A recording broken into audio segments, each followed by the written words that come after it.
흥정 붙이고 싸움 말리라는 그 얘기가 있잖아요. 근데 토크쇼를 제가 보니까요, 우리나라에서 대표적인 토크쇼 진행자가 손석희 씨하고 정관용 씨인데 시청률은 항상 손석희 사장이 높습니다. 이유가 뭐냐면 정관용 씨는 답을 내려고 그러고 이렇게 합의를 해서 손석희 사장은 싸움을 잘 붙인다고 합니다. 그래서 저도 이렇게 두 분들이 이렇게 의견이 맞을만 하면 좀 이간질을 시켜서 벌리고 해서 그 플로어에 좀 관심을 한번 높여보도록 최선을 다하겠지만 제가 뭐 그렇게까지는 못하지 않을까 싶습니다. 뭐 오늘 띄우신다고 그러지 않았나요? 아직 아닌가요?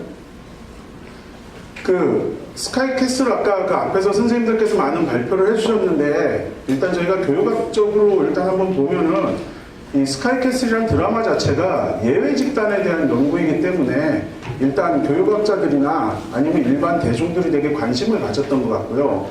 이게 예외 집단이기도 하지만 정말 들여다보고 싶거나 선망하는 집단인 것 같습니다. 그래서 그 집단 관음증들이 되게 발달이 돼서 그 되게 이렇게 갈망하면서 또한 이렇게 비판하면서 하는 그런 이중적인 모습들이 자연스럽게 발현돼서 그렇게 사회적으로 어떻게 보면 관심을 폭발시키지 않았나는 생각이 하나 들고요. 또 아까 이제 교육열 말씀들을 많이 하셨는데 이게 예를 들어서 무엇보다도 그 학종이라는 거로 대표될 수 있는 그 코디의 등장, 그것이 어떻게 보면 교육 문제를 아까 여러 드라마와 다르게 이렇게 그 막연하게 교육 문제, 교육열이 아니라 그냥 그거 하나 탁 찍어갖고 그 코디로 대표되는 학종이라는 그 하나의 그 입시 전략을 보여주면서 제도를 보여주면서 사람들에게 더 많은 관심을 갖게 되지 않았나. 왜냐하면 그게 워낙에 논란이 되고 있기 때문에요. 그런 공론화 과정 등을 통해서 그 다음에 이제 뭐 드라마적으로 보면 연기나 소품 이런 것들이 되게 관심을 가진 것 같습니다. 다른 분들이 그냥 자기 얘기를 좀 해서 저도 잠깐만 하면요. 저는 사실 스카이캐슬 1회부터 봤습니다. 그래서 1회를 보는 순간 촉이 와갖고 계속 봤는데 그 스카이캐슬을 제가 하나 NG 장면을 잡아낸 게 있어요. 그게 뭐냐면 그 유준상이 자기 한문을 못 읽는 장면이 나와요. 자기가 9일학번인데 그때는 한문을 안 배웠다. 잘못된 겁니다. 국어시험에서 한문이 한 10점 정도 나와서 91년에 서울의대 들어갔으면 그때 다 한문시험 보고 들어갔습니다. 그건 그 드라마의 거의 그 500T 정도가 아닐까 하는 생각이 듭니다. 예, 그래서 저희가 그 앞에서 되게 학문적인 말씀들을 많이 하고 하셔서 일단 조금 이걸 좁혀서 드라마의 핵심 축인 코디와 그 입시 제도에 대해서 일단 먼저 좀 이야기를 나눠봤으면 합니다. 그리고 그 다음은 이제 드라마에 반영된 교육 현실들, 그 다음에 어떻게 보면 드라마를 통해서 볼 수 있는 계급 재생산, 어떻게 보면 이게 되게 교육 사회학적인 이슈가 될 수 있을 것 같은데요. 그래서 드라마의 핵심 축인 코디와 입시 제도, 이거를 누가 먼저 말씀해 주실까요? 네, 선생님께서 먼저 주시는 것 같습니다. 저는 의정부에 근무하고 있는 일반고 교사입니다. 네, 성적은 이제 전국 벌스트 중위 고학 학비이고요. 일단 코디에 대해서 말씀을 드리자면은 저는 개인적으로는 그리고 국가적으로 사교육에 대한 판례를 봤을 때는 코디 자체를 부정하거나 불법화할 수는 없다고 봅니다. 이제 교육의 목표와 교육 서비스가 불일치할 때 이제 자본주의 시장에서는 이제 수요자의 자연스러운 선택으로 인하여 코디와 같은 사교육을 발생할 수 있는 것이겠죠. 어떤 대응함으로써 학교를 보았을 때는 지금 이제 몇 가지 문제가 발생하고 있습니다. 일단은 첫 번째는 학교 입시 교육의 한계가 발생하죠. 네, 두 번째는 입시 경쟁이 과밀화되고 있는 것은 60년 이상 된 문제이고요. 마지막으로 실제 대입제도가 변경됨에 있어서 정보격차가 매우 크다는 점이 있겠습니다. 좀 쟁점을 그리고 먼저 말씀드리자면은, 하지만 이 드라마에서 입시제도에 대해서 의도적으로 배제한 부분이 있습니다. 수능입니다. 이 드라마가 취재를 바탕으로 했다라고 공언하였는데 사실 취재가 제대로 되었다면 수능이 드라마에서 배제되어 있을 이유가 없습니다. 그런데 드라마에서는 수능이 배제되어 있고 잇따른 리뷰와 평론에서는 이 학종의 문제점만을 부각하고 있는 여론들이 많이 있습니다. 이 부분은 우리가 이제 교육이 신자유주의의 위협을 받았듯이 미디어, 이 드라마는 특정 미디어일 뿐이고 미디어의 가공자, 미디어 생산자의 이데올로기에 당연히 작용할 것입니다. 그런 부분에서는 이 드라마가 학종에 대한 특정 의제를 설정하려는 혐의가 있지 않나 하는 생각을 하며 드라마를 보았습니다. 네, 먼저 제 말씀 마치겠습니다. 네, 감사합니다. 그러면 저하고 눈이 마주치신 우리 학생께서 말씀을 좀 해주시면 좋겠습니다. 혹시 본인이 그런 코디 서비스를 받아보셨다 그러면 아니, 왜냐면 코디라는 게 중지용 코디만 있는 게 아니고요. 고가의 코디부터 저가의 코디까지 여러 가지가 있고, 사실 코디는 죄송합니다. 정수기 고쳐주는 거는 원래 우리가 코디라고 불렀는데 한국사에서 갑자기 이게 용어가 그렇게 쓰면서 코디가 되게 용어 자체가 되게 이렇게 좋은 그걸로 됐는데, 하여튼 아니면 본인이 아니면 친구들이라든지 이런 경우 들은 게 있다든지 하면 그런 얘기 해주시면 되게 이제 좀 도움이 될 것 같습니다. 네, 최신원. 네, 저는 직접적으로 코디를 받아본 적은 없는데요. 대신에 저도 건너서 들은 소문에 불과하긴 하지만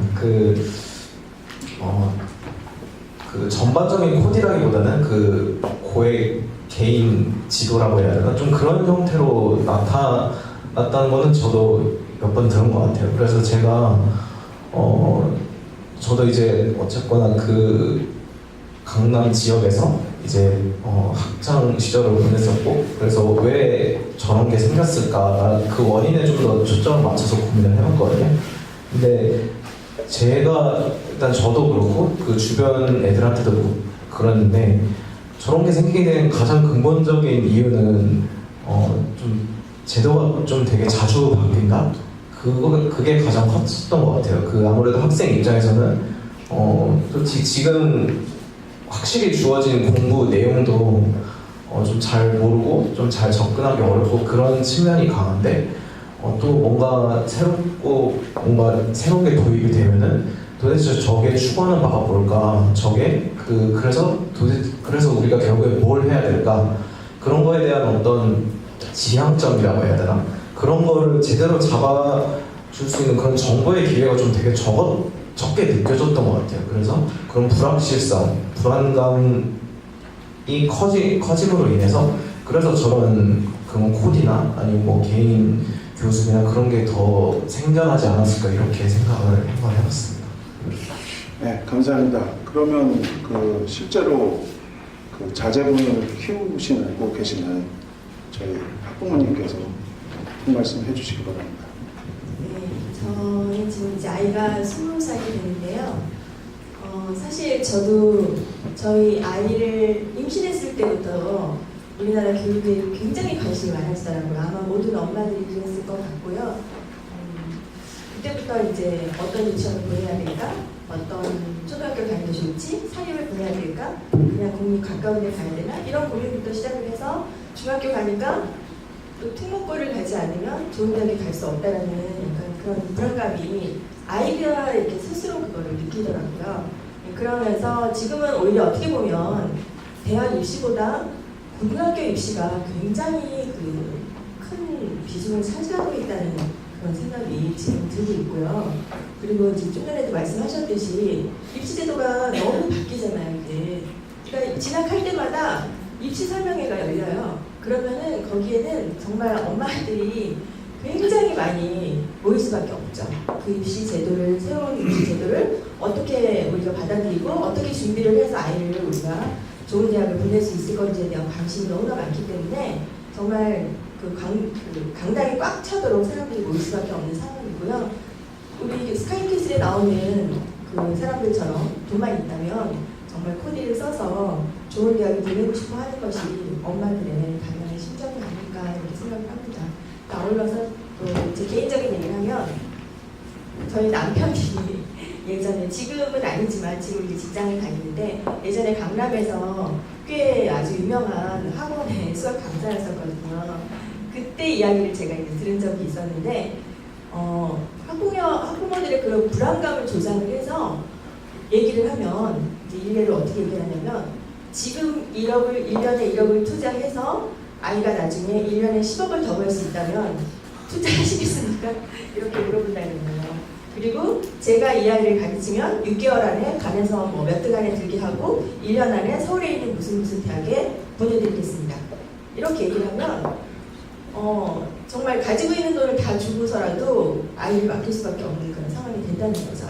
그런데 그때가 굉장히 오래된 그 이야기지만 지금도 그런 학부모의 불안감을 이용을 해서 코디들이 이렇게 활동을 하고 있는 것은 그때나 지금이나 우리의 교육 현실이 크게 달라지지 않았다. 학부형들의 그런 불안감은 오히려 더 커져가고 있고 그런 것들 때문에 이런 드라마 같은 현상이 일어날 수밖에 없는 거고 지금 저희 지역이 서울 은평구인데요. 은평구가 이렇게 일반적으로 보면 강남과 달리 아까 이제 발표하신 분들이 얘기하셨지만 스카이캐슬 밖에 있는 사람들이 대부분인 사람들일 거야 아마.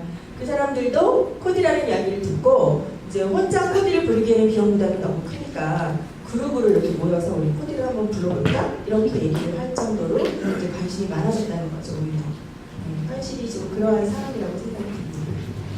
예, 이현 선생님 또 마지막 한 말씀 해주시겠어요? 저는 20회까지 다 보고요. 보면서 중간중간에 이렇게 대사들을 갖다가 제가 타이핑을 하면서 봤는데요. 스카이캐슬이라는 드라마가 반영하는 현실은 한국의 교육열 단순히 이런 게 아닙니다. 과열된 입시 경쟁 또는 뭐 광적인 사교육의 문제, 그 입시 지역에서 죽어나가는 아이들의 문제, 단순히 이걸 보여주지 않습니다. 이것이 밑에 깔려있지만 이 얘기만 보여줬다면 이 드라마가 히트할 수도 없었을 것이고요. 특히나 지금 시기에 히트할 이유가 없었을 겁니다. 스카이캐슬은 그런 교육열이나 입시 경쟁이나 사교육 문제라고 뭉뚱그려진 것보다 훨씬 더 생생하게 우리 현실을 드러내고 고발하고 폭로합니다.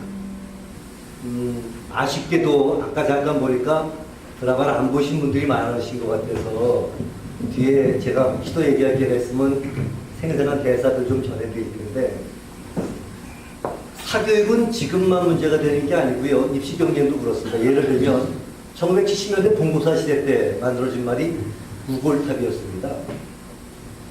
소뼈로 만들어진 대학이었던 거죠. 사교육 만국론도 그때 나왔습니다. 1980년대 전두환 시절에 그 강력한 독재정부 시절에서 과외금지 조치가 시행이 됐었을 때 유행했던 말은 비밀 고액 과외였습니다. 거기에 떡고물이 대학생들에게 떨어지는 몰래 바이트였었습니다. 수능 시대도 그렇고요. 지금 학종 시대도 그렇고요. 그러니까 교육열 또는 사교육 열풍, 치열한 입시 경쟁 이런 코드로만 봐가지고는 이 드라마가 히트한 이유 자체를 잘 이해하기 어려울 것 같다. 저는 그렇게 생각하는데, 질문하신 내용이 코디와 입시 연치였었는데, 제가 이 드라마 화제가 되고 난 다음에 기자들에게 가장 많이 받았던 질문이 뭐였냐면요. 진짜 그런 코디가 있어요? 이런 질문이었습니다. 강남에서 정말 그런 코디가 있어? 이런 질문이 제가 가장 많이 받았어요. 드라마의 처음부터 드라마의 끝까지를 관통시키는 이 드라마의 핵심 줄기가 그 코디를 중심으로 전개가 됩니다. 코디는 어떤 과목의 성적을 올려주는 과외 선생이 아닙니다. 내신 성적 전체를 관리해주고요. 동아리 활동, 자율 활동, 진로 활동 어떻게 지어야 될지 관리해주고요. 학교에서 수상 실적을 어떻게 가져가야 되는지, 학생회장은 어떻게 해야 되는지 전반을 관리해서 마지막에 자기소개서까지 완성시켜가지고 합격 자료를 완벽하게 내주는 사람입니다. 과거에는 성적이 합격을 결정을 했었습니다. 본고사 때도, 학력고사 때도, 수능 때도. 성적이 합격자를 부모가 해줄 수 있는 건 좋은 비싼 사교육 강사를 대해주는 것 정도까지였었죠. 공부는 어차피 지가 해야 되는 겁니다. 시험은 지가 가서 봐야 되는 거였었습니다.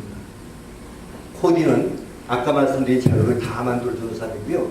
이 자료가 합격과 불합격을 결정합니다. 그러니까 지금 부모는 단순히 돈 내서 좋은 과외 선생을 붙여주는 게 아니라 합격할 수 있는 자료를 만들어줄 수 있는 그런 상황이 된 것이고, 그것이 이 이야기 전체를 관통합니다. 이것이 지금의 입시 현실을 그대로 드러내주는 것이다. 저는 그렇게 봤었습니다. 예, 이현 선생님께서 어떻게 보면 두 번째 질문이 스카이캐슬에 나타나 있는 교육 현실로 자연스럽게 넘어가도록 해주셨는데, 그러니까 그 김영석 선생님이 아까 그 여기서 수능이 안 다뤄졌다라는 말씀을 하셔서 그런지 이현 선생님 말씀하실 때 아주 응시를 하신 것 같았는데 좀 응답을 한번 좀 해주시기 바랍니다. 어떻게 생각하십니까? 이현 선생님 말씀드리겠습니다. 일단은 그 스카이캐슬이 비추고 있는 우리 사회의 교육이 심각함에 대해서는 뭔가 이견이 있겠습니까? 일단은 받아서 좀만 더 말씀을 드리자면은 그런 이 드라마에 나타나는 우리 교육의 심각함을 잘 보여주는 인물 중 하나가 차민혁이라고 생각합니다. 이제 앞에 발표하신 이제 발표자분들께서는 차민혁 이 캐릭터에 대해서 많이들 강조를 안 하셨는데요. 제가 처음 그 캐릭터에 주목하게 된 것은 그 초반부에 드러나는 옴파우스 도서트론의 장면이었습니다. 이 중에 다 아시겠지만 연구자들이시니까 그게 연구라고 공부라고 독서라고 누가 말할 수 있겠습니까? 그러니까 저도 교사를 그냥 너무 놀랐어요. 근데 그것 때문에 그 캐릭터에 조금 약간 집중을 하다 보니까 근데 학교가 그렇고 있거든요. 네. 차민혁의 행동은 확신범입니다. 그러니까 이현 선생님께서 말씀하시는 우리 교육의 냉담함, 우리 교육의 폭력성, 우리 교육의 잔인함을 명시적으로 이데올로기화해서 보여주는 캐릭터가 차민혁이었습니다. 아까 이제 앞서 다른 드라마와 비교한 것들이 있었는데 다른 드라마에서와 이 스카이캐슬의 차이는 다른 드라마에서는 학교가 어떤 피상적인 폭력의 공간, 예를 들어 뭐 아버지 뭐 하시노? 뭐 이러한 장면들 아니면은 학생이 반항하는 장면 이런 것들 때문에 학교 자체가 객관화되고 타자화돼서 드러나는 것이 아닙니다. 근데 스카이캐슬에서는 책부모의 욕망을 잘 보여주고 그리고 차민혁이라는 캐릭터를 통해서 이 확신범에 가까운 학교의 폭력을 이제 물질화시키고 명시적인 메시지를 전달해주고 있습니다. 그러니까 제가 느끼기에는 교사들은 합의하고 타협합니다. 학부모들도 그렇죠. 합의하고 타협합니다. 그렇지만 학생들, 어린 학생들이 처음 경쟁에 맞서는 경쟁을 경험하고 처음 부패를 경험하는 그 시기, 그럴 때의 학생들이 실제 느끼는 거는 차민혁이라는 부모가 자녀들에게 강요했던 그 아주 폭력적인 교육, 그것이거든요. 그러니까 이제 성인들이 느끼는 교육의 현실과 특히 폭력성, 그것과 실제 아동이 성장 단계에서 느끼는 교육의 폭력성은 아주 다를 것인데, 그런 면에서 이 스카이캐슬이 보여주었던 드라마의 스토리상에서 특히나 전 차민혁 캐릭터가 정말 한국의 교육 현실을 확신범적 폭력성을 잘 보여주고 있다고 생각합니다. 근데 보통 교육의 현실 그러면 학교에서 보여주는 거를 이야기들 할 텐데 선생님 그걸 뭐 부모를 통해서 혹시 특별히 이렇게 보시는 이유가 있나요? 그 말씀드렸던 것처럼 이제 우리가 경험하는 것은 각자의 경험이고 그것이 총합해서 담론화되는 거잖아요. 근데 그건 구체적인 실물이 아니에요. 그리고 그것을 우리가 미디어에 보여줄 방법도 없습니다. 학교란 드라마가 있어서 그 학교란 드라마에서 뭐 29장이 있어서 여러 가지 학교 생활을 보여준다 한들 그것은 그냥 그 학생 한 사람의 경험일 뿐이죠. 근데 그것이 아니라 그러니까 제가 봤을 땐 미디어에서 되게 이례적인 시도인데 우리 학교의 폭력성, 우리 학교의 어떤 억압성을 이데올로기화한 인물이란 말이에요. 그것이 게다가 충분히 객관화되어 있습니다. 그러니까 아까 말했던 것처럼 일반적인 드라마의 학교라고 하는 것은 이미 저항의 대상이 학생이 주인공이잖아요. 학생은 저항하고 있어요. 근데 이 드라마에서는 차민혁의 캐릭터를 통해서 그런 이데올로기화된 학교의 폭력성을 전시하면서 동시에 객관화하고 타자한 대상으로 다루고 있기 때문에 저는 차민혁 캐릭터의 메시지를 분석했을 시에 우리 교육의 폭력성을 잘 드러내고 있다고 생각하고 그 대표적인 사례가 16화에 나오는 그 대사죠. 피라미드 터지기 전에 이때야 지금 너희가 1등 가야 돼. 우리가 세월호를 예를 들자면 세월호가 4월 16일이었지만 2주 뒤에 중간고사였습니다. 전국에 있는 그 어느 학교가 시험을 놓쳤지 않았잖아요. 네. 그런 것이 우리 교육에 분명히 그때 학생들은 충격받은 학생이 있었습니다. 그런데 그와 무관하게 그 시기에 똑같은 선생님들은 야 꺼! TV 꺼! 뉴스 끄고 시험 공부해야지. 그리고 집에서 아이들은 시험 공부하고 있다가 뉴스에 속보 뜨는데 엄마는 야 통 끄고 공부해야지. 아이들은 그때 차민혁이 말했던 그 말을 똑같이 느꼈을 것이거든요. 그러니까 이런 면에서 이 드라마의 교육 현실에 대한 반영이 특별한 방식이었다고 생각을 하게 되었습니다. 예, 학교 선생님께서 이제 그 학부모를 통해서 어떻게 보면 그 교육의 현실을 좀 말씀해 주신 것 같은데, 그럼 이번에는 학부모님께서 학교나 교사 또 사교육을 보시고 그런 교육의 현실을 좀 말씀해 주시면 좋을 것 같습니다. 저는 선생님 의견하고 좀 반대하는 의견인데요. 네, 감사합니다. 네. 세월호 때 얘기는 참 많이 공감이 되긴 하지만 저는 이 드라마 중에서 참 비현실적이라고 생각했던 인물을 차민혁으로 생각을 했던 게, 실제 부모들, 일반 부모들은 아이들이 이렇게 통제가 잘 되지 않아요. 중2병이라는 것이 생긴 이후로 아이들이 이제 부모의 그 말을 듣지 않기 시작하면 사실은 부모가 집에서 이렇게 그 참력 같은 그런 존재로 아이들이 이렇게 강압적으로 할 수 있는 상황이 되는 집이 저는 그렇게 보통 집에서 일어날 수 있을까라고 생각을 할 정도로 좀 비현실적으로 봤었거든요, 그 부분을. 그리고 오히려 이제 여기 지금 계속해서 발제하신 분들 중에서도 이제 나오진 않았지만 그 오마마 이렇게 하는 그 진진이 있잖아요.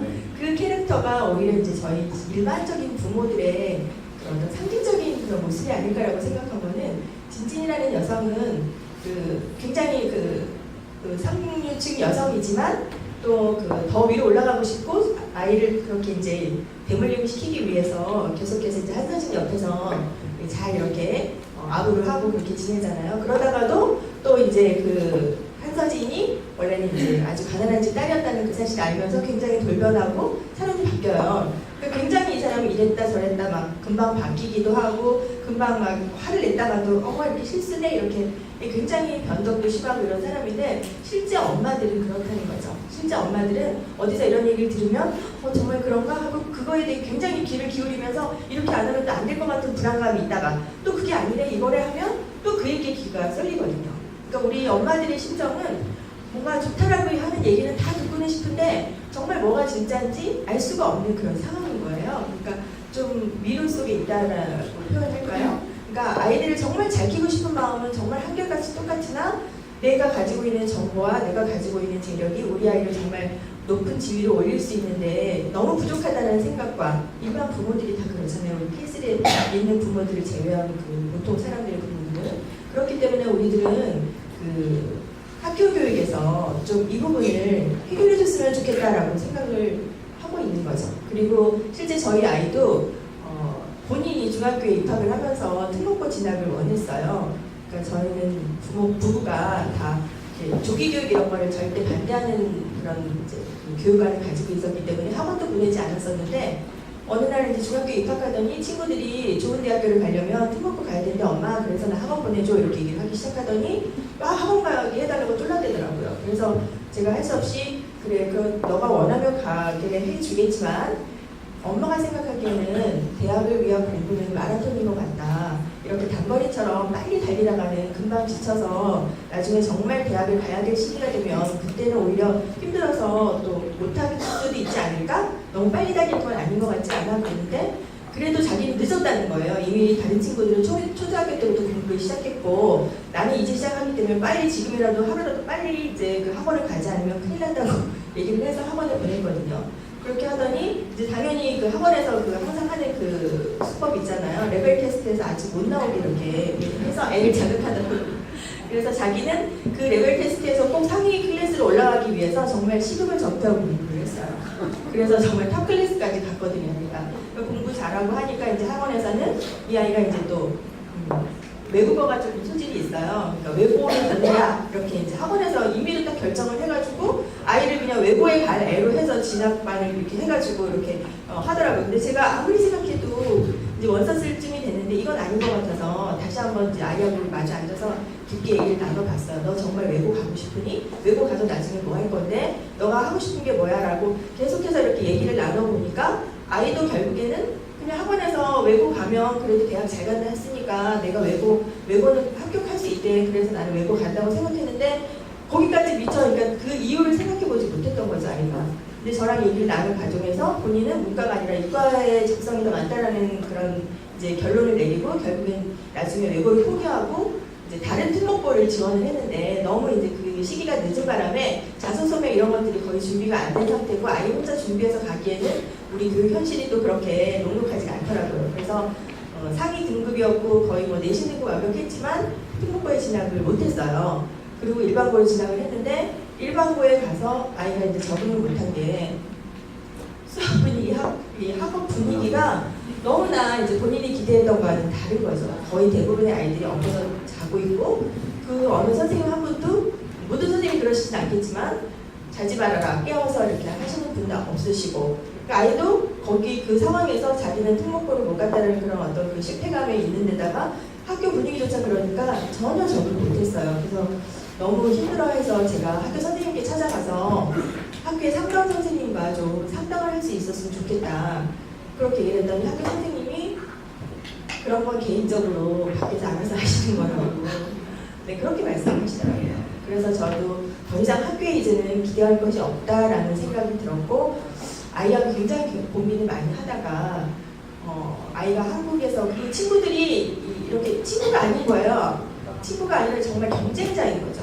예, 같은 레벨에 있는 아이는 친구로서 존재할 수 없고 경쟁자로서만 있는 거고 이 친구를 어떻게든지 떨어뜨리기 위해서는 다른 친구와 이렇게 해서 왕따를 시키거나 뭔가 사건을 일으켜서 조금 안 좋은 그런 소문을 내거나 이런 것들이 학교에서 반복되다 보니까 아이가 학교에 적응을 전혀 할 수가 없었고 고민을 하다가 본인이 유학을 가고 싶다고 했어요.